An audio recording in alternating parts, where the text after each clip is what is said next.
10 তারিখের 3টা কাজের ভিতরে যে ধারাবাহিকতা আছে, এটা লক্ষ্য করা প্রত্যেক হাজির জন্য জরুরি। 1 নম্বর হলো রমে জিমার বা কঙ্কর নিক্ষেপ করা। তারপরে হলো দান বা কুরবানি করা। কুরবানির পরে মাথা হলক করা অথবা কসর করা, মাথা চুল চেঁচে ফেলা অথবা খাটো করা।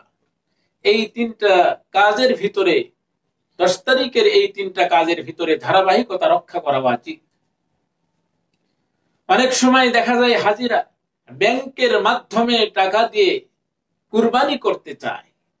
সে রমি জিমার বা পাথর নিক্ষেপ করার পরে ব্যাংকে টাকা দিয়েছে, এখনো সেই টাকা দিয়ে কুরবানি করা হয়নি, এদিকে সে হলক করে ফেলল, তাহলে তরতিবের খেলাফ হয়ে যাবে। এগুলো অবশ্যই সাবধানের সাথে পূর্ণ করা, সুন্দরভাবে পালন করা।